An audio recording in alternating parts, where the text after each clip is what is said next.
We're back. 26. And we're back. Yeah, we took a little hiatus. We did. We had some shit going on. Right. Dan's got some shit going on. I got some shit going on. It was difficult to get a production going for the last, I think we missed a week or two, and the handful of rabid fans that we have were upset about it. I will tell you, my cousin Laura was like, "What? No Heeb and Goy show this week?" Yeah, I was asked if we're ever doing one again. I'm like, by who? Christina.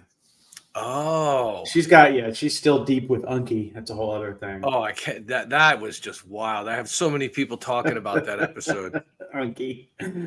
Yeah. So, with background, 2 weeks ago,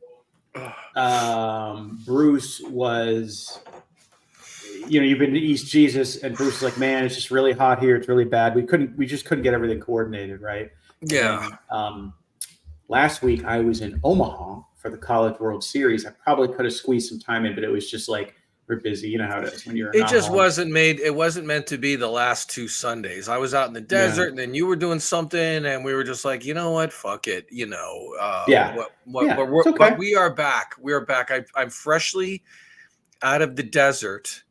I've been in the desert camping, Dan. I mean, I know you say your people don't camp, but they do. And I'm out in the desert for the past 2 weeks, and it's been hot. And just today, my buddy has an Airbnb in Joshua Tree, and just hours ago, I rolled in here, and I'm inside. There's air conditioning. I took a shower. I took a dump. I took a dump in a toilet. Love that. I'm telling you, and it's just, you feel like human again, because I was turning feral. It was great. You were like Gollum. Love it. Yeah, great. I was definitely like Gollum out there for sure.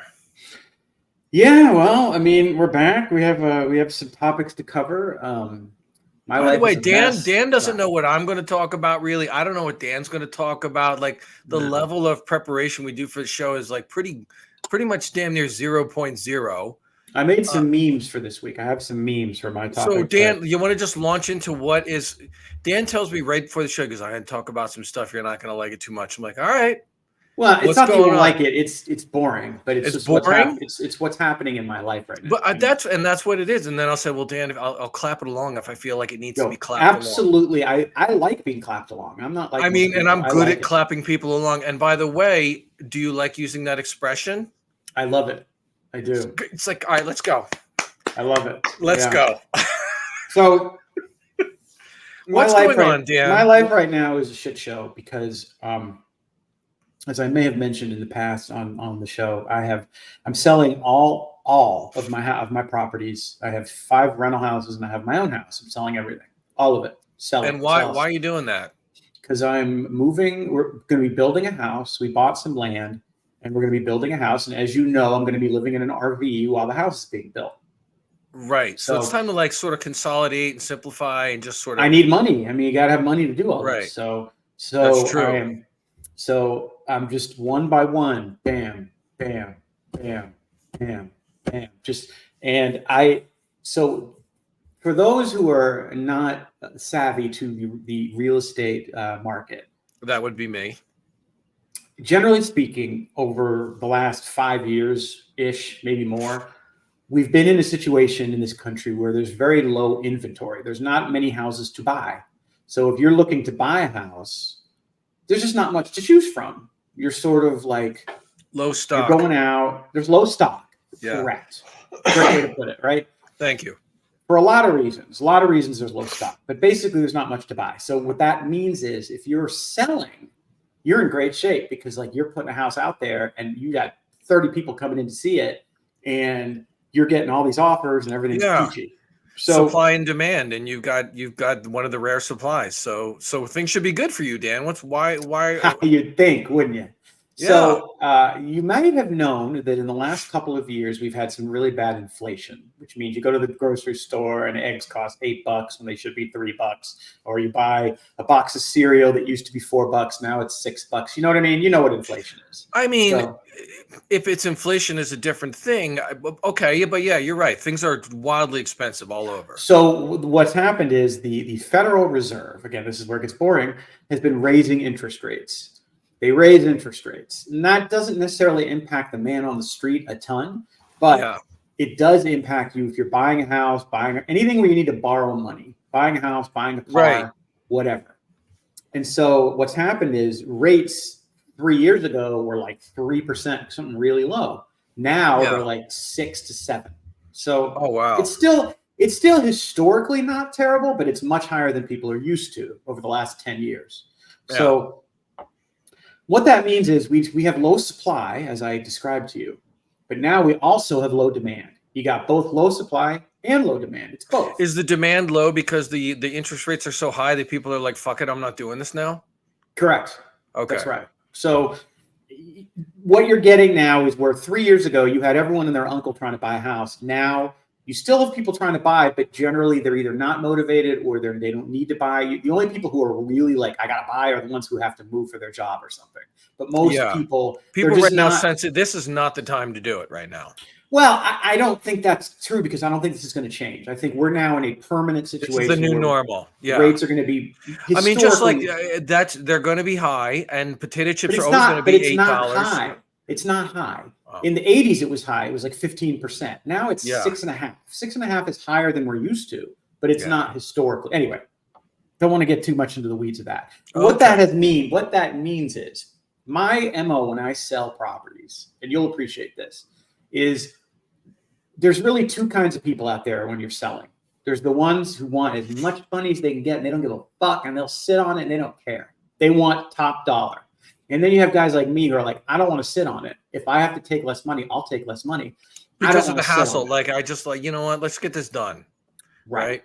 No, I'm not going to give it away, but I'm not looking for top dollar. Right. So when I price my properties and we sell them, we always price them very aggressively so that if you're a buyer, there's very little out there that's this cheap. I mean, so all this sounds good. Why the glum face? Like what? Because it's been a shit show, man. Because we've now have 2 properties that we have now successfully sold. One sold and one's getting ready to finish. But it has been a slog. And what's happened is these buyers are coming in. And I'll put a house on the market. I'll give you an example. It was $185,000 for a 3-bedroom, 2-bath. That is very cheap for this. That's so low. Right. $185K. Really cheap. House has been updated. It's got a new roof, ready to roll. Right. Jesus, that's a low price. But it's an older home. It was built in the 50s. Yeah, but who cares? I mean, that's a low price. But it is a low price. And we had to have had 50 people look at this thing. I mean, tons and tons of people, tons of showings, and nothing. All we get is complaints. Why is that? All we get is complaints. Well, I don't like the color of this room, or Are you? Hold on. Are you? Wait a minute. Before we talked about this, you have some people showing it in different real. Are you now the person that you're physically showing the house? Like no. This is listed by my agent. I'm not. Okay, so this is different agents doing this, but you're hearing this from. Yeah, my agent will say to me, I'll call her up and say, hey, how we doing? Man, we had a lot of people in there. We had a lot of showings, but it was a lot of. But they're all complaining. Kickers. They're all complaining. Oh, I'm not going to buy it because of this, or because of that, or because of this, or because of that. Meanwhile, it's not like there's other stuff to buy that's for 180. Beggars can't be choosers. I'm not kidding, Bruce. This was the only house, the only one in the whole city that's under 200,000 that was a 3-2. The only one. That doesn't make sense. It should have sold immediately. Correct, but it's not. And the reason it's not, it eventually did. Okay. But the reason it took a month to get rid of this fucking thing is they are picky as shit. They will, and some of them will write the offer and go ahead and say, okay, I'm going to buy it, and write the offer, and you sign the offer, and then they inspect it, and their inspector tells them, okay, you got a few little things here, you got this, this sink doesn't drain very fast, little shit. And they're like, that usually won't kill the deal. No, but it is killing the deal. Oh man. And it has become awful. You're basically having to look at, like, are you annoyed at the people? At these people? I'm annoyed at everything. Well, I mean, you're always annoyed at everything and all people, but this is taking it up a notch. But you're in a position where you're completely powerless, because once as a seller you agree to sell the house for a certain price, it's all in their hands. And if they see in the inspection, oh man, boy, or man, there's a little wood rot on the outside. It might cost me, $100 to fix that. So then you have to negotiate when they come back with that. So they come back with that. No, and I happily pay for it. It's not about the money. Oh, okay. Well, they just don't want to pull the trigger. They don't want to pull the trigger. It's annoying. And the hard part of this is when you get an offer, you're going to be excited. Oh, yay, an offer. But now you can't get excited because you just know it's going to go bad. You have to read the tea leaves. You have to look at it and be like, is this person actually going to buy this house? Or is it just a waste of my fucking time? I have had over 2 properties, Bruce. I've had it fall through based on dumb shit 5 times, I think. Wow. Like between the 2. And it's always dumb shit. And I would tell you if it was not dumb shit. Right. Yeah. It was, they're asking. So this is what's annoying the Heeb this week because people are just tire kicking and not. It is almost actually a banner for it. Oh, here we go. Fakakta buyers. By the way, is that the correct way? It is. I'll do it right. To spell, I mean, fakakta.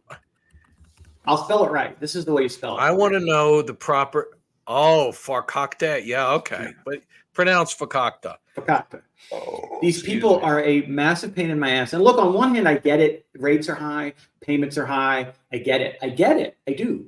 I understand. And that's why I'm pricing these houses cheap. But like, dude, you're not going to find anything like this. There's nothing else. It's not like there's 4 other houses. What's the reason for it, though? Is it like this is just the continuing? What's the bigger picture? Is it like the degrading of people in general in society? Is like the bigger picture is twofold. One, are these the same people that are causing problems in delis and that don't know how to order and like That's a good question. I think it's the same. It's an epidemic. I don't want to be a dick because I understand that when you're buying a house and your payment's going to be high because of rates, you're picky. I get it. Yeah. But you're dealing in a situation with my properties where you're either buying what I'm selling or you're not buying anything because we're pricing ours really cheap. It's not like there's anything else. There's nothing else. Yeah. So these people are opting to just wait. I don't know for what, but they're just So I've gone to I've taken the liberty of creating some memes, Bruce. I want to see. Let me tell you. Let's see the damn's meme game. Okay, here we go. The red dress. Wait for brand new house that's free. So you got the home buyers. He's got his girlfriend who's the well-priced house. He says, nah, I'm going to wait for the brand new one that's free. Why is the brand new house free? I don't get that. It's exaggerating. Like they're waiting for something that will never happen. Oh, okay. Exaggeration. So here's all right. Okay, the clown one. Bust your ass to qualify for a mortgage. Start house hunting. Find the best priced home in your area. Refuse to buy because you don't like the paint colors. Yeah. Okay. Yeah. Here's another one. Okay, here. Fix up an older. Okay, this is the. This is me. Character? This is from the point of view of the landlord. Okay, that's you. Fix up an older house in good area. Price it lower. Buyers complain it isn't new, and buyers complain is it new. Refuse to buy. It's the same one twice. That's part of the meme. Dan is so irritated. He's making memes now that only relate to this very niche. I don't. I know. I don't. I spent an hour doing this. You post any that you spent an hour. Good use of time. So like I don't always back out of buying a house, but when I do, I make sure it's for ridiculous reasons. Like Dan is just spiraling. Here's the truck the car turn off one. Turning off the highway. House, complain and walk away. Dan, right. you really got a home buyer, the best deal on the market. This is the bubble meme. Home buyer, the best deal on the market, and then the guy pulls it back saying, but it isn't brand new and free. That's good. I mean, free. No, it's not. I mean, I'm exaggerating the free. All right, okay. It's part of the okay, all right. The Drake one. The Drake. All right. Buy a well-priced house that might require $17 worth of work. Keep looking. You were just annoyed at the wheel and the spokes. House hunting. House requires a little work. Wait for a non-existent brand new free house. Again with the free house, Dan. I can't find anything to buy in my price range. Dan, you are really spinning. I am. You are spinning and spiraling in your room and in your office, just irritated, more irritated than normal. You know why? You know why? Because I have so much going on in my life. I'm building a house. I'm moving personally. And I really thought that these homes that I'm selling were you had like a shock of reality. You thought like, okay, here's the plan. Yes. I'm going to do this. This is the plan. I have all these houses. It's going to be great. I'm going to sell them. I'm not going to be greedy. I'm just going to sell them. They're going to move quick. This whole process is going to happen. And what happens? people annoy you because the situation isn't working out like the picture in your head, and people are being irritating. And these are the same people that can't order a bagel, that walk in the middle of the aisle. These are the same people we complain about week in and week out that do different things. I think it's a people problem. I think it's a society problem. Both, and I'm told by people that I know and trust that in the real market. Your connection's a little bad, I think. You just broke up a little bit. What did you say there? Right is a common theme in the real estate market now. It's not just me going through, but so fucking annoying. And I have to put another one next week. You there? Yeah, your connection's really bad. All right, hold on. Stand by. Yeah, I will stand by. He'll fix it in post. Dan's going to do something right now. He's going to fix it in post because he's definitely like, and I mean, I always thought this was my connection or whatever, but it from my end, Dan is and I've noticed this sometimes. How's this? Give me a check 1 2 check. Check give 1 me 2 Howard check. Stern. Sibilance. Sibilance. Hey everybody. Good morning. Much everybody. better, Dan. What did you do? All right. What did you do? I just refreshed my connection. Lovely. We'll refresh. No, what I was saying to you is that this is a common thing nationally right now. This is not just me. These buyers are picky. They're a pain in the ass because of what rates are, and they're also the same people who can't order in the deli. You are correct, and they're making my life miserable. I have one more. that I have to sell that will go on the market in a week. I'm getting it painted right now. It's ready to roll. Same thing though. 3-2 2-car garage in the best area of town, the best school district. It's going to be $275. There's not going to be another house under 3, not one. I have an idea. I mean, this is out of the box thinking, but what if you were to monetize and incentivize a person to not be a pain in the ass? Like sometimes, like here's the thing. Sometimes I see people selling shit on Facebook, like a drum set, whatever. And then, of course, all the information's there in the ad to buy the drum set. But of course, there's millions of dumb questions that are actually, in the ad, right? Oh, how many, and it's like, oh, it's in the ad. So it's just whenever you try to sell something, there's millions of dumb questions and it gets annoying. And it was like, hey, the price goes up $5 for every dumb question you ask. And so, I mean, that sounds ridiculous. But what if you were to sell the house and you set up a situation like, okay, here's the price if you buy it, and you buy it like now, and you don't ask a bunch of dumb questions, or you don't drag this out. And here's the price if this thing starts taking some time and you start asking too many questions and blah, blah, blah. It's not going to work. It doesn't work in real estate, man, because these people are scared of their own shadow right now. And like, if they think there's anything wrong at all, they're not going to buy it, period. They don't give a fuck. They don't care. So they're thinking of their old houses, and they're thinking about nightmare scenarios like you see online all the time. Like, oh, we bought a house and the whole thing is infested with termites and it's worthless. Well, okay, but the houses that I'm selling are in areas of town where all the houses are old. There are no new houses in these parts of town. Yeah. So it's not like, I mean, you get what you pay for. I mean, you buy an old house for $180K. There's going to be some fucking things you need to fix in it. I mean, why don't these people understand that? No. That's not the mentality now. And this next one I'm doing is, I'm hoping this next one won't be as bad because it's in sort of the super, as you would describe, white boomer area where it's the good schools and like people really want to be in the school district, and it's like going to be the only house under 300,000 in that area. So it should sell. Yeah. But like again, well, you can keep us abreast of what happens that's bad with that situation. So it will be 100%. It will not go smoothly. Some shit will happen. Some dick douchebag will come in and want to buy it and get scared off because something stupid. 100%. So I'm prepared. Well, Dan, I'm sorry that is not working out well for you, and that you are spinning out in your basement making memes that no one understands but you. Spinning out. Yeah, you're spinning out and you're spiraling and just making nonsensical memes. I am spiraling. That's correct. They're just like only you understand these memes, and maybe a couple other people. Well, no, anyone who's in real estate right now would totally appreciate this. It's a niche, but this is not just me. I was super No, upset I about believe it. you. I do Called some look. I friends don't in know. different areas, and they're like, "Yeah, that's how it I is." don't know too much about real estate. From only like what I know about real estate is what like you have taught me and like Ro. But I mean, I do think this has something to do with just people as a whole. If you really back up and look at the forest for the trees, like like it's degrading. Like everything out there is just people are just not. And I know I come across like an old man, like back in my day we were nicer and blah blah. I don't think that's it. I think something's going on, No, and I think it has something to do with social media. That I'll say.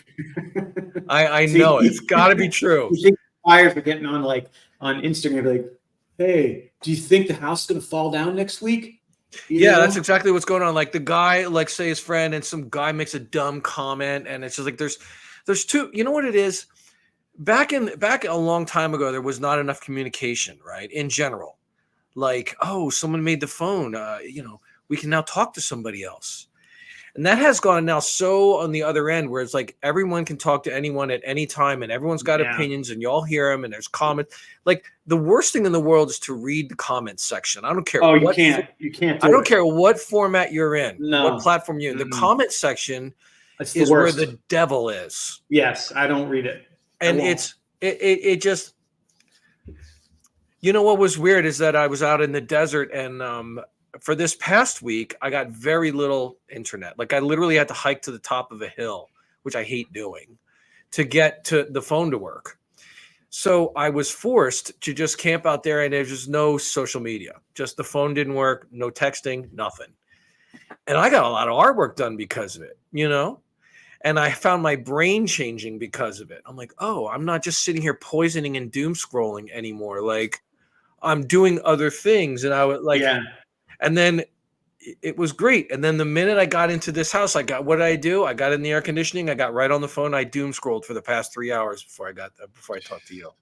You're worse than me. I'm not that bad with that. Oh, I'm fucking so addicted to it. It's poison. But I have a feeling that's what has this society. It's like, people are just it's very frustrating. I mean, I'm really just hanging on the fact that one way or another, this will all be over in a couple of months. Dan, you know what? This too shall pass is what I will say. My wise words of wisdom. This too. No, 100%. And it'll have look, it's going to be a pain in the ass. It's going to be a rough transition. You're going to sell the fucking, but here's the thing. You'll sell the houses. You'll get this money situation taken care of. And then you're going to wind up on the other side of the hill, right? Like, oh, good. That's done. That hard part is done. Now we got this house. We're working on it. You're living in a trailer. You can make like you'll have a different problem. Like there'll be like no good place to go jack off. And so I thought about a different good idea for you where like you can get a tent, like a special tent and just like an actual tent and make like a jack tent, and put the jack tent like way on the other side of the property. So almost a jack shack. It's like a jack shack, but it's a tent, an actual tent. Right. And so you can just go there and like throw some newspapers on the ground and just go.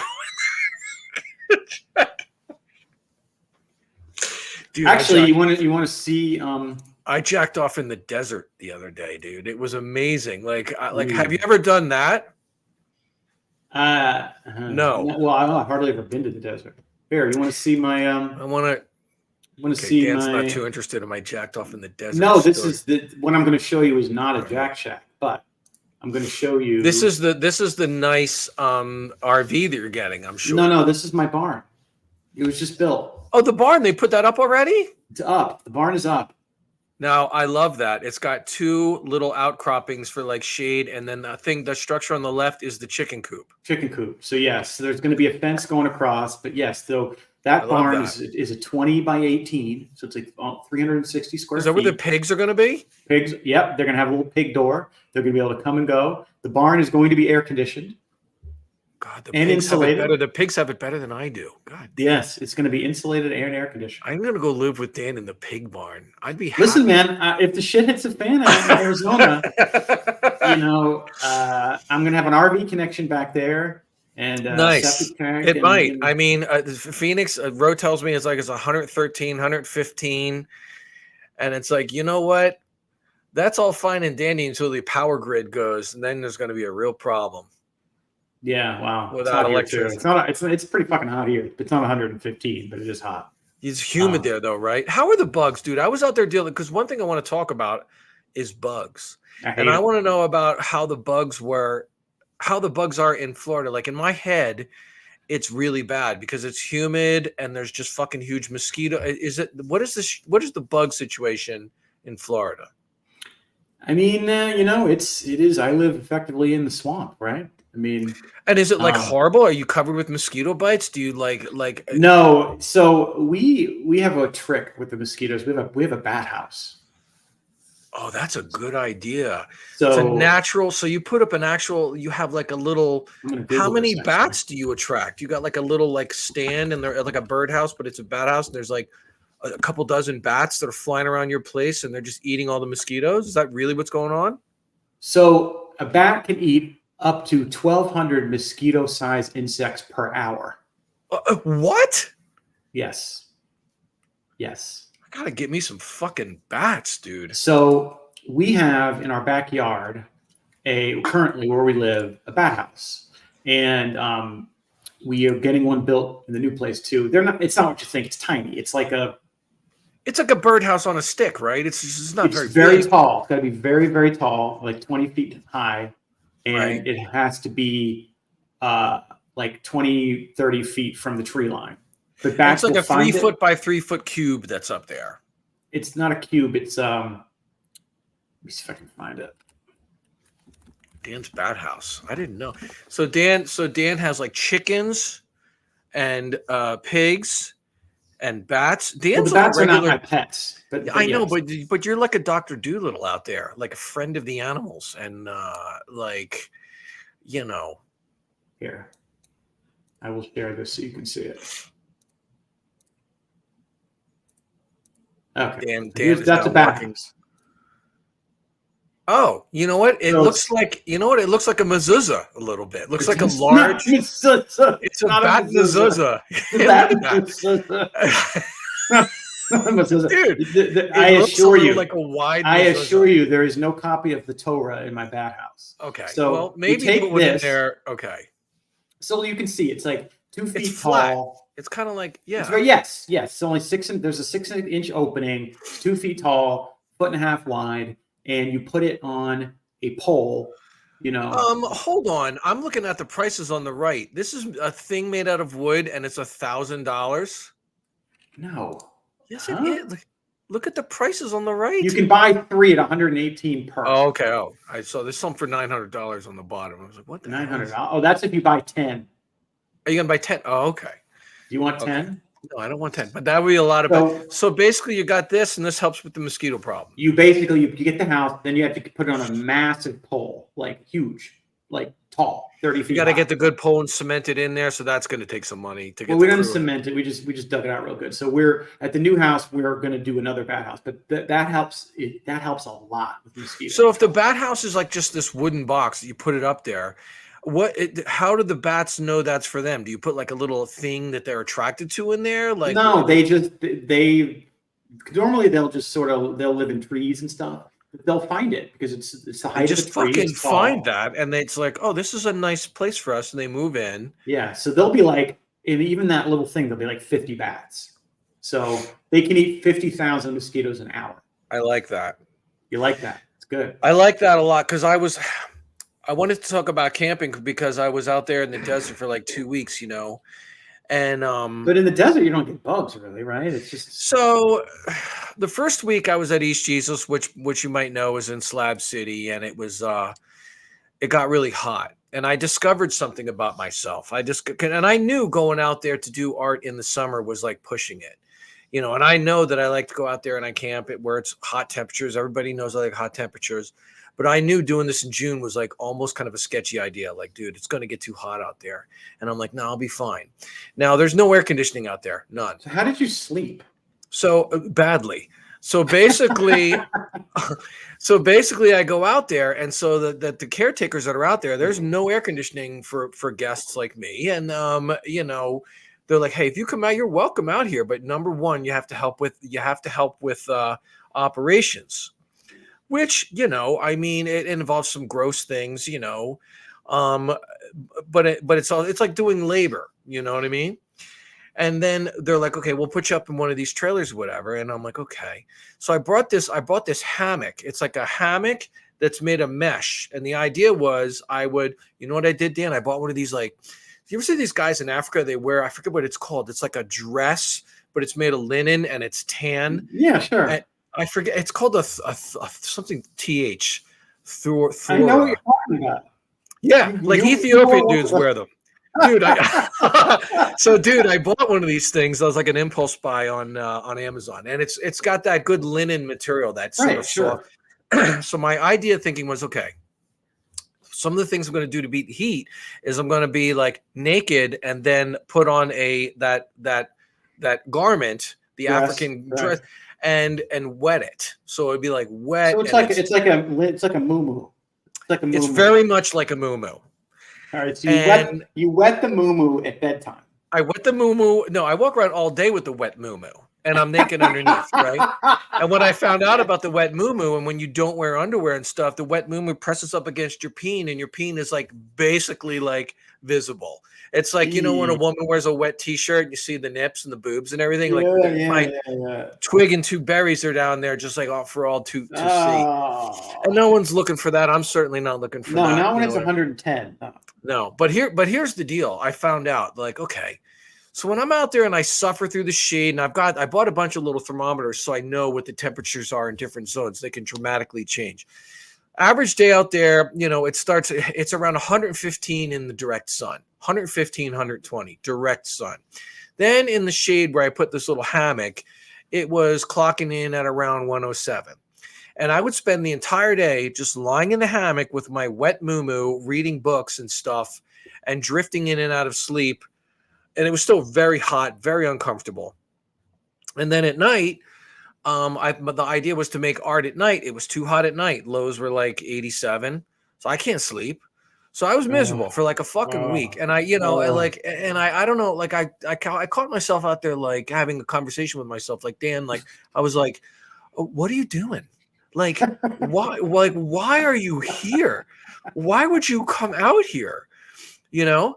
And I did make a couple drawings, you know, like I forced myself, and a lot of it is this crazy, like, self-challenge thing. I want to see if I can do it, you know. So I'm out of there in fucking 2 seconds. Dan, and I was thinking to you, I'm like, Dan would be out of here, and like I should just leave, you know. But I'm like, no, just see if you can do this, whatever. But I found out where my limit was. I tapped out like a UFC fighter. I tapped out, and where I tapped out was 110 degrees. When it's 110 degrees in the shade, see, for 2 days, it kept on getting hotter, right? Yeah. So it was like 107, 108. You have no escape. There's no AC anymore. There's nowhere to go. Is there a fan? No. No, there's nowhere to go. The only thing you could do is get in your car and start it and blast the AC, or just like leave and go to a hotel or something like that. Both were an option, because I don't have, like, I'm super poor now, right? So I'm like, I ain't fucking doing that. You know what I mean? So I was just kind of like, I don't know what to do. So how long did you make it? So I was out there a week. This was East Jesus. So listen, so it's like 107 during the day, 108 during the day, and the whole day is miserable. Like, I just lie in the hammock, and I'm just like, and there's bugs swatting around. I'm just whatever. And I'm not really doing anything. I'm just like surviving. And it is euphoric, though, when the day is ended and the sun goes down, and I'm like, oh, I made it, you know. I'm like, oh, it felt really good, like the way a runner might feel after triathlon. But it's still hot at night. It's not like it's very hot at night, but it's not, 85. It's tolerable. Yeah. And it's nice. And like, oh, I can make some artwork, and it was nice. And the scenery was beautiful. And there's something about suffering during the day where you feel better at night. I don't know. It's this weird mental thing that was on. So anyway, after about 5 days of this, then on day 6, I'm lying out in the shade there, and it gets up to be about 109. And I know what the early signs of heat stroke are. Like, I know what they are. And so I'm out there in the hammock, and I'm just like, oh, I don't feel good, Dan. I'm not feeling right. And then by the 6th day, it's like, now it's 110 in the shade. And I'm feeling not good at all now. So that's when I made the decision. It's like 110. I'm like, dude, that's too hot. Now you know what the limit is. You can go out and do these summer camping adventures or whatever. As long as it's under 108 in the shade, you can wear the wet muumuu and you'll be fine. Anything up 110, it got to be around 113 in the shade. I'm like, dude, I'm going to die. I really feel like I'm going to die. And so I was supposed to be out there for another 2 weeks, but I started looking on Google, like, I got to get out of here. I got to do something. Right. And of course I don't have any money. So I'm like, I'm not going to go spend like, $200 on a hotel. Like, I'm thinking, what do I do? Do I go home? Like, I don't fucking know. Right. So I did something genius, Dan, another out of the box. I started thinking elevation. You got to get up. Because right now I was at East Jesus, which is elevation 80. You're in a basin in Imperial Valley where it's just the heat is just cooking down there. I figure if I go up, in the mountains or something like that, it'll get a little cooler. Sure. So I was on Google Earth, just like looking through Google Maps, like wherever there was like a mountain or some sort of an elevation, I just started scrolling in, and I found this place called like Boulder Sanctuary, and it was about a 2-hour drive. It's near Joshua Tree, private sort of nature. You would have loved it, Dan. This was your vibe, by the way. It's a nature sanctuary. It's a private 1 square mile grid. And it's an off-grid sort of thing, and you can camp there. You can either camp there by donating some money or helping and doing a little work. So and the website was real bad. I didn't know, like, how do I, like, what are the camping rates, There's nothing. So it's like, just contact us and tell us what's going on. So now picture me. So I'm in the muumuu, I'm in the hammock. I'm just desperate to get out and do something. So I'm like, hey, I'm Bruce. I'm an East Jesus artist, I'm too fucking hot here. Can I come camp with you guys? And I don't have a ton of money. Can I do dishes or whatever the fuck? Just please, can I come? And because I see the elevation is 5,000 feet, Dan. Oh yeah. And I see the elevation is 5,000 feet, and I see it's beautiful, just camping, and it's got big boulders, and I'm thinking this is going to be good for art. I can camp out there, and the temperatures were high 95, low 68. I'm like, oh, that sounds fucking great. Sure enough, I email him. The guy emails me right back. This nice young guy is about 29. His name is Robert. He's like, hey, brother, come on up. And, it's like a kind of a hippy dippy kind of thing, right? And I start thinking, is this like a religious thing? Like, I started thinking, like, is this like, it might be a straight up Jesus thing. Like, I really don't know. At this point, I don't even care. Have you heard the truth? Yeah, dude, at this point, I'm ready to hear the truth, get out the fucking heat. Totally. You know what I mean? I'm ready to just fucking lie and two-face my way through the whole thing just to get out of the fucking heat and be like, yeah, sure. But no, that wasn't the case. But anyway, I go all the way up there. The guy, I roll up, finally, I escape the heat. I escape East Jesus. And I start driving my little car up there. And noticeably, the temperature starts getting better. I'm like, oh, thank God, thank God. And I pull up, and it's after a long drive, and I'm tired and everything. The guy rolls up, and there's like a couple people at the welcome center with shovels and wheelbarrows and stuff. He's like, oh, you must be Bruce. I'm like, yeah. He gets out, gives me a big hug, total stranger. I'm like, oh, my God. Yeah, like this might be a Jesus thing, I really don't know. But no, it turned out it was more like a hippie sort of nature worshiping kind of thing. And I'm like, okay, listen, Dan, I'm different than you. I've been around a lot of different weird ass communities. And so this is par for the course for me. I'm like, okay, I can go right into this mode, right? So like, hey brother, dude, I was right in, right? Of course, there's like 8 dudes, people smoking weed, whatever. And so I'm like, all right. So I roll right up. The guy's like, oh, glad you can make it. You're an East Jesus artist. Yeah, I'm like, blah blah blah. He's like, hey, do you want to help us out a little bit? I understand you want to camp here for free. Do you want to help us out? And the answer is no, I don't. I'm fucking tired. I want to set up camp and just ignore, But no, I know the deal. It's like, okay, you have to work, right?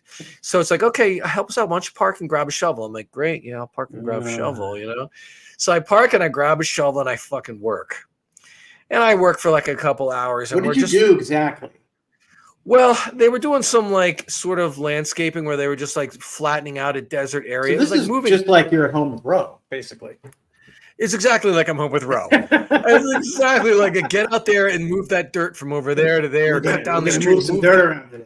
Move these rocks. It was totally that. And it was like, it's the type of stuff that you would have hired somebody for. It's the type of stuff that you could have hired a piece of machinery. It was moving some sloping dirt from one area to the next that like the smallest, cheapest Bobcat could have done in 30 minutes. It took us all week. I was doing all this all week out there shoveling, right? With little shovels and rakes and stuff like that. But the temperature was good. Oh, It was great. And so I was out there and I made some nice drawings and stuff. But what was happening was I made a nice little camping spot. It was the bugs, dude. The bugs were bad.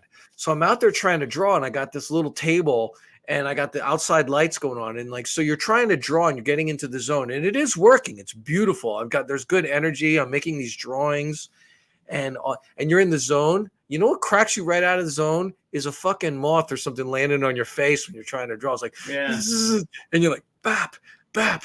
And I got all kinds of deterrents, you know. I've got the sprays, I've got the peppermint oil, I've got everything you got, you know, the fucking fly tape that hangs down, which the wind blows and then that sticks to your face, and it's like a whole thing. And I was thinking to Dan, I'm like, Dan would not be interested in any of this. This whole thing is so uncomfortable. I would be doing that indoors. Yeah. Yeah, so like, and then so I call Ro and I tell her all this. She's like, well, I don't know why I don't make art at home. You got a nice home, you know? Yeah, like, why can't you make art at home? I'm like, I don't know. So I'm starting to reflect on that. Like, dude, why are you doing all this? Like, maybe you should just make art at home where it's comfortable, where you have food. By the way, I spent the entire time just eating camp food too, which was rough. Just like cans of Dinty Moore beef stew. Gross, right? Yeah. Cans of, okay, then there's this other product, like a Velveeta mac and cheese product that doesn't involve milk or butter in the cheese pouch. It has like that liquid Velveeta like in a pouch. Like, so there's no, you just boil the pasta. I had like a one burner thing, and then you open this pouch and it's like a toothpaste yellow, and you just like fucking put it on there, and it's like, it's highly processed. What's really the large Frutas cup? So the Frutas cup is a different story, and you could put that up there because this is a good story. Okay. So you ever see these Mexican ladies like selling things have you ever seen this Mexican ladies that are selling things on the side of the road? It's like a little stand and it says Frutas. Do you have these in Florida? No. No, the Republicans drive them right out. That's right. No, stop. So anyway, so they got these Frutas stands, whatever. And so it's like, there's a nice little Mexican lady with an umbrella, and she's got, like, you would love this. And it's got all these big chunks of fresh fruit and a sign that says Frutas. Now I go up there. I don't speak a lick. I speak very little Espanol. And this woman didn't speak. This was one day during the 2 weeks that I decided to venture into town because I needed to get like laundry or something. I don't know. This was at East Jesus. This was in between East Jesus and the Boulder place. And right? Hippieville. Okay. And yeah. And so I don't like fruit that much. I'll be honest with you. And I'm not a big fruit guy, right? Me neither. But something hit me where I saw this lady selling the sign, and I've been eating so unhealthy that I saw this big thing of fruit, and I'm like, that looks healthy. It looks refreshing. I don't know what it is. I'm going to go get it, right? And I tell you, I've seen this lady. I've seen these ladies like this, and I don't know what the product is. Whatever. All you can see is like this clear thing, and she's got big actual whole coconuts and pineapples and all this stuff. And you're like, maybe it's a smoothie. So I rolled up thinking it was like a Jamba Juice. Honest to God. I'm like, I'm going to go get like a Jamba Juice. Like, she's going to blend it up. It's going to be great. So I go up there and I just don't know how to, I just go, uno, por favor. Just give me one, whatever the fuck. She starts asking me a bunch of questions. I'm like, yeah, whatever. Just do what you're going to do. Naranja. Just whatever. Yeah, just whatever. Manzanilla. Yeah, go ahead. So she starts chopping up into an enormous cup. She starts chopping up all these big chunks of fruit and putting in there. And then I'm slowly realizing, like, she's not going to blend this. This is essentially a fruit salad. She's not going to blend it, right? Okay. And then I'm like, okay. So then she starts taking, like, you can see in the first photo, there's like, she takes like a ketchup bottle, there's red fluid in there. She starts squirting red fluid in there. Ew. And then she starts putting this, and I thought it was cherry juice. I don't know what I'm getting. And then she starts sprinkling on this other red pepper kind of stuff on top of it. Again, I think this is going to be a sweet kind of a thing. It looks kind of like human or something, like almost. So what it is, this is so it's a fruit cup that's filled with very hot, spicy.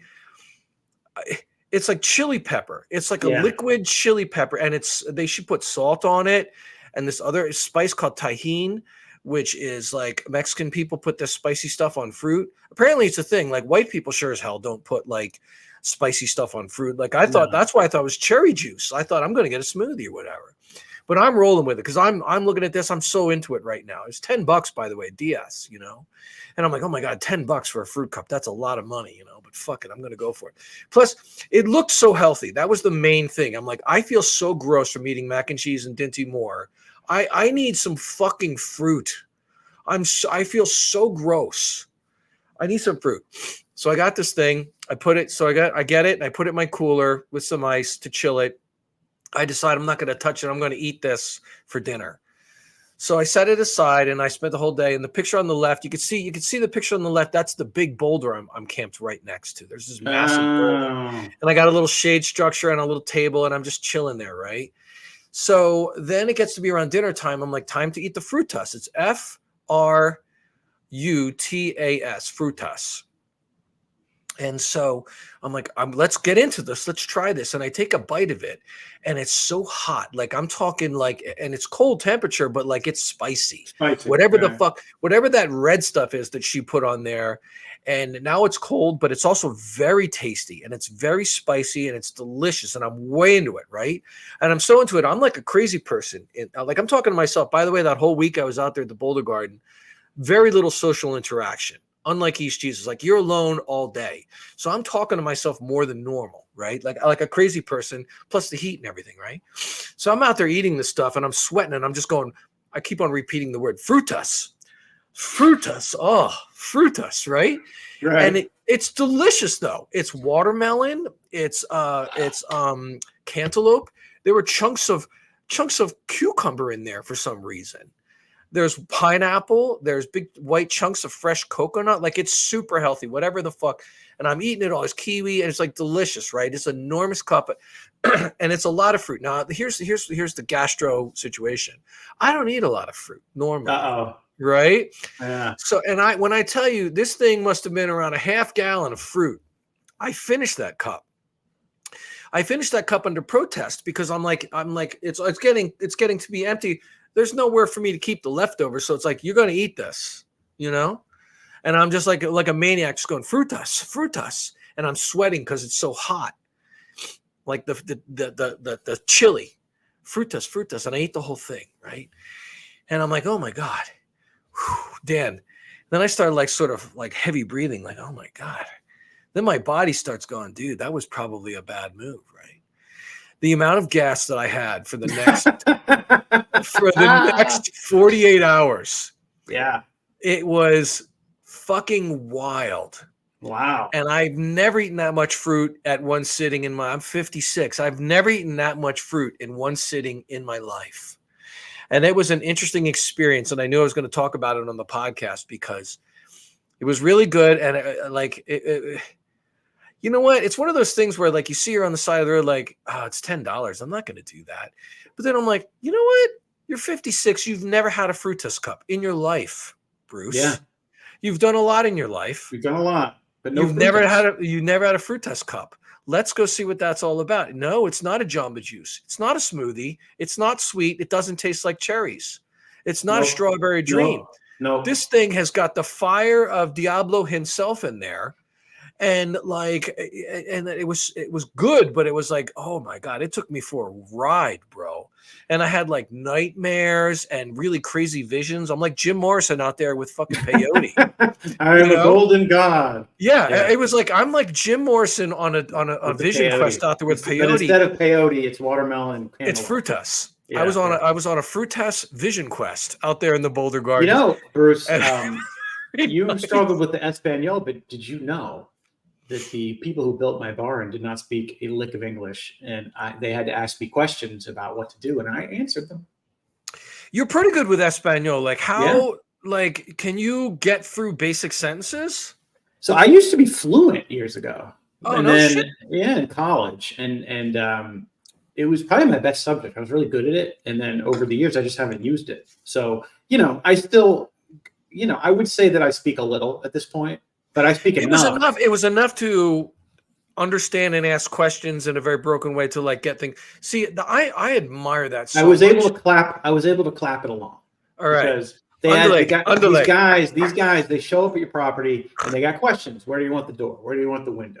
Where do you want this? So I have to explain. I want it in the center of the wall. I want a window, una ventana, in otro lado. Whatever. Oh, well, look at you.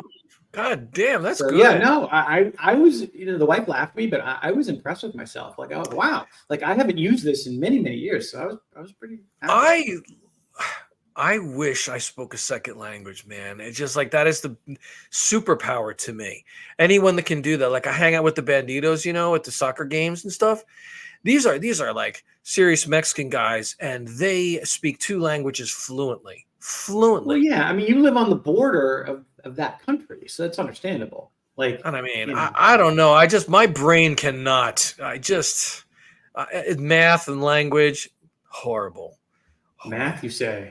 How about counting all that money? Oh no! Why are you doing this to me? No, I don't like Love that. this picture. I love it. I hate that picture. It's my favorite. All right.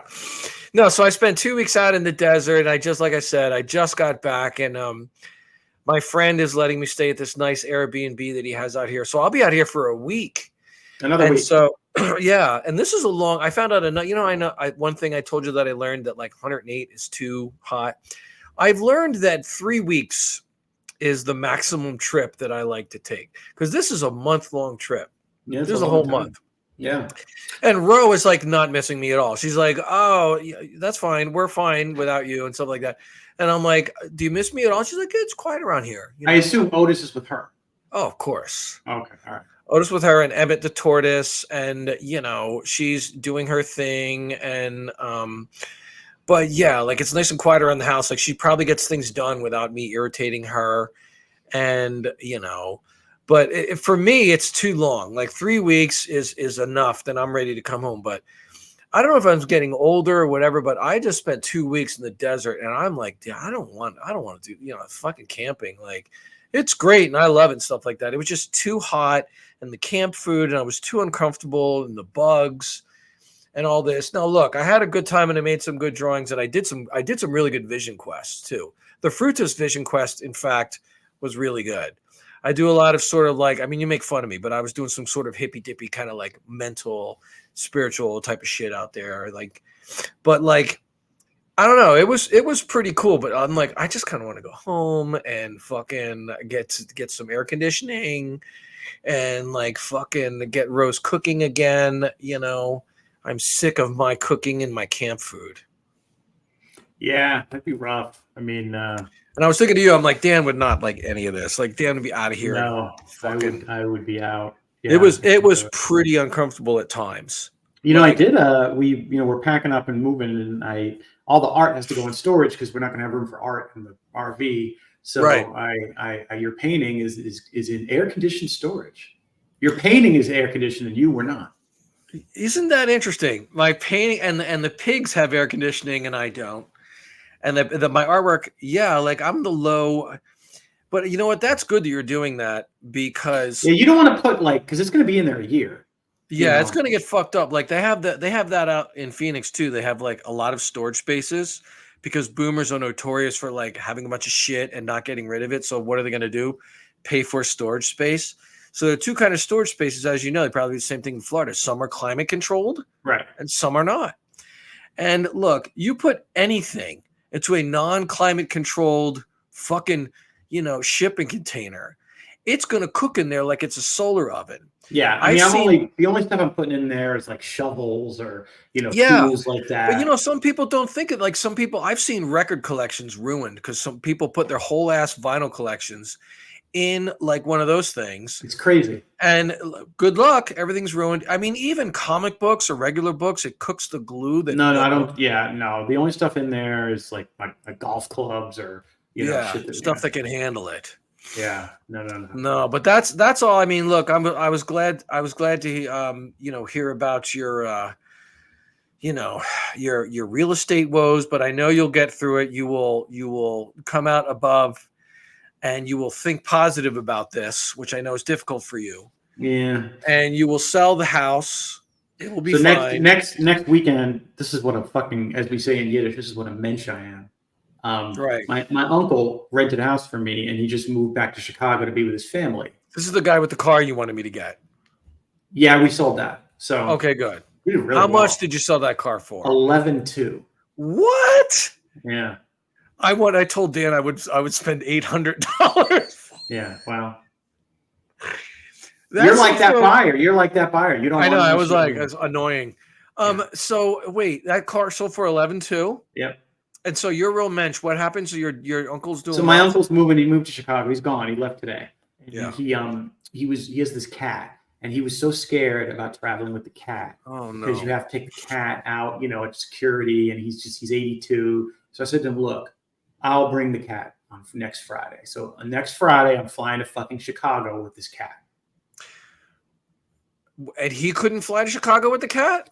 He was nervous about, and honestly, he's right. I mean, this cat, because you have to take the animal out at security. If you fly with an animal and they're in a carrier, you have to. And you're thinking, so he's thinking the cat is gonna fucking make a run for it. He's 82. Like, it would be hard for him to kind of handle that. Yeah. So but like, you will hold on to this fucking cat. Yeah, I can handle it. So I said to him, look, man, I'll fly up with the cat in a week once you're settled.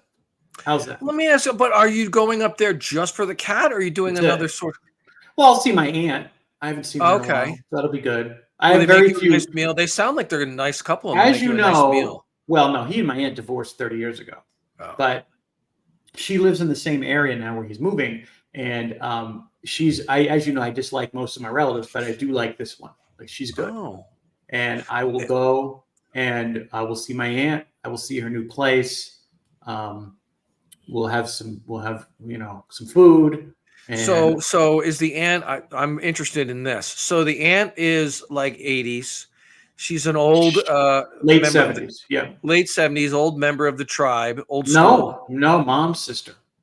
Oh, not a member of the tribe. I was kind of hoping that she was going to be a member of the tribe, and you would like get some sort of like cultural, like some meals or something like that. No, I don't have a member of the tribe aunt that I would want to spend any time with. Put it that way. But so if you go to Chicago, what culinary you can get like a? Well, no, they're in the burbs. Who the fuck knows? She lives in a 55+ community where they basically wait on you hand and foot. Right. Okay? And so I generally, as you know, do not stay with people, but this aunt is like the one exception. I will stay with her. Right. So when I was in college, I would go, she lived 2 hours from where I went to school, and I would go there for Thanksgiving. And so this is like the one segment of my family that I like. I like her. And then I have a cousin that I like, her son. So she lives in a 55+ community. Like it's dormitory. No. This is a nice place. This is a fancy place. So, but it's a senior living, whatever you call it. So double wide trailers, everyone gets no. Actual built houses that are 55. Oh yeah. And they're apartments. Are they duplexes or apartments? I think they're houses, but I'll find out when I get there. Do they have like a rec center, like an activity center? Oh, they for the amount of money she's paying, they better have Do they supply food? No. Yes. I want a good report on, because this is good. This is interesting to me. I want Dan's report on what it would be like to live in the 55+ community center, because you're 5 years out from that, buddy. 4. So you can 4. So here's how these places tell me what it's like. Generally speaking, they're different out here. Well, the way they work, this is in Illinois. I just know hers and my uncle's. He's moved to a different one. You spend a lot of money per month. Yeah. They are expensive, but it includes your meals.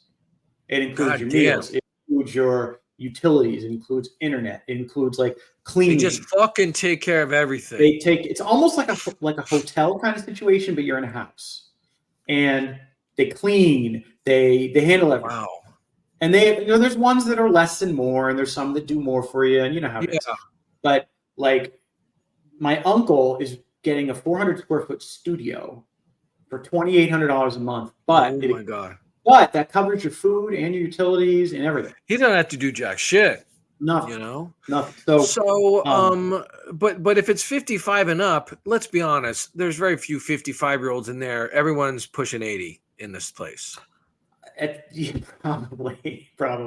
Yeah. I mean, honestly, man, the wife and I talked about this later in life. Right now I like having land and I like having space, but I could see later in life saying, you know what, it'd be nice to live somewhere where there's no kids and because like, I'm not completely against the idea of like a neighborhood. I just don't want the kids and That's okay. So when you get a senior center in like Arizona, usually it's like a trailer park, but a nice trailer park. And there's like nice sort of like single wide or double wide trailers in a little road. And there's like a guy in a golf cart who runs around. It's the same thing. I don't think food is involved, but it's like gates. You have to pass through the gate to get in.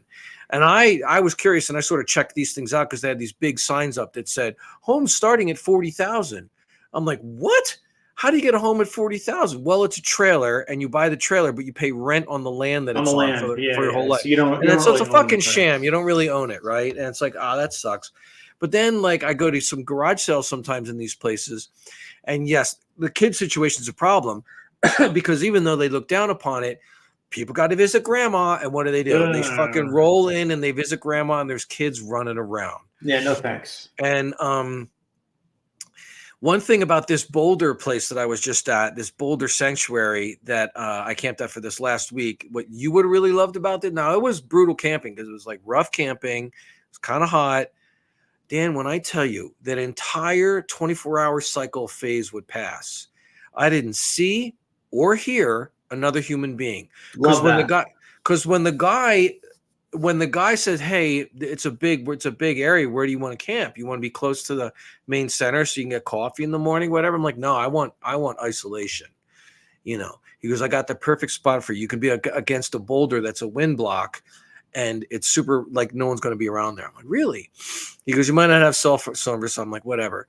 So he drives me out this dirt road. I get to there, and it is just like so dead quiet, and like.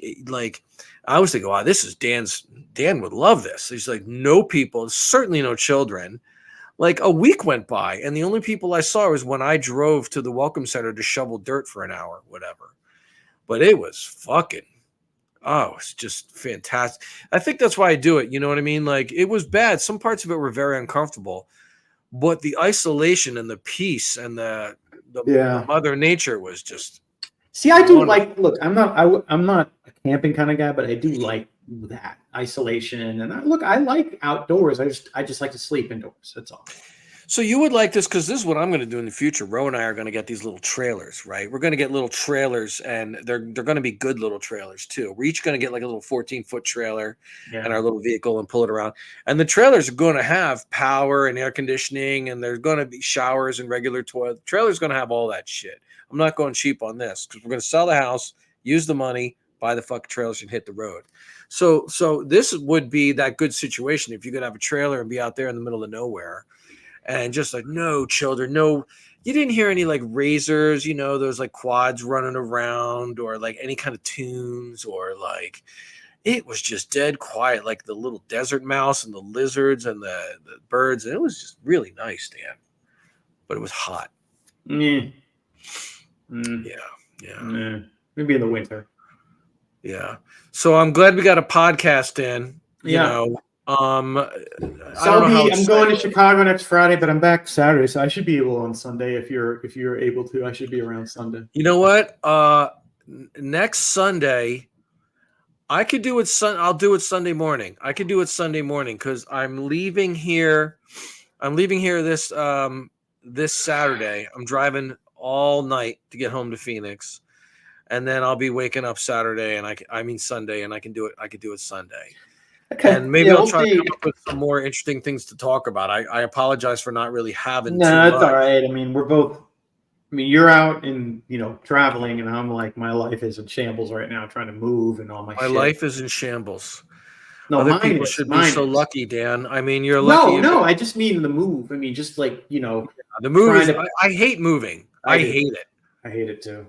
Yeah, but this is a pain in the ass because some shit's going to storage, some shit's going to climate controlled storage, other shit's going to regular storage, other shit's getting given away or left, and other shit's coming with me. It's sort of like. And what's really annoying about is the decision making process is annoying. So you're in your house, you got boxes everywhere, and you pick up something, you go, you got to make a decision about it.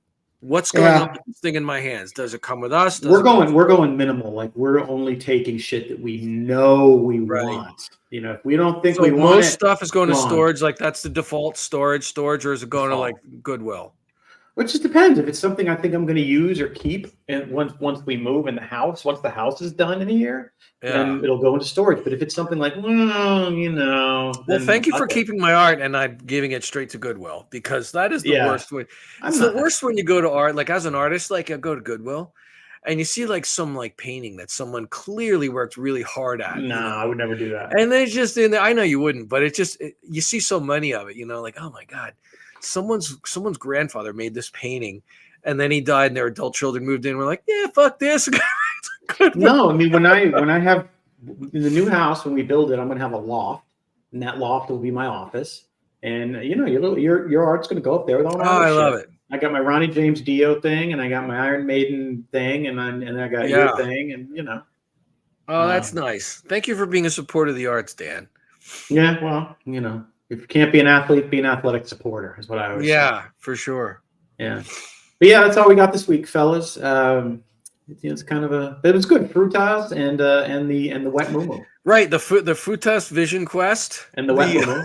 Don't forget the wet mumu. The wet mumu.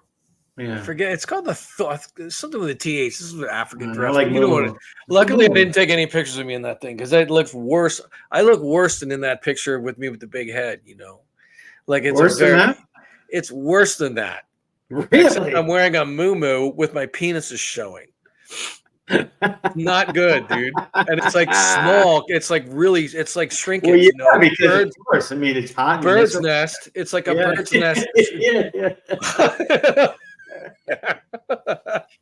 All right, everybody. That's what's one more episode in the can. Heeb and Goy. Two old men that like to complain. Peace out. Peace.